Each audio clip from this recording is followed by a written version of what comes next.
જય સ્વામિનારાયણ.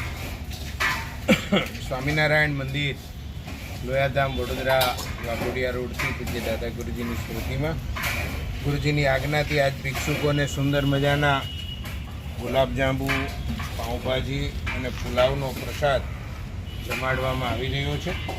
અત્યારે ભક્તો જઈ રહ્યા છે અને આજે રાત્રે સદાવ્રતમાં સેવા કરનારા જે કોઈ મુક્તો છે બહેનોભાઈઓ એમને પણ ઠાકોરજીનો પ્રસાદ અહીંયા જમાડવામાં આવશે. જય સ્વામિનારાયણ.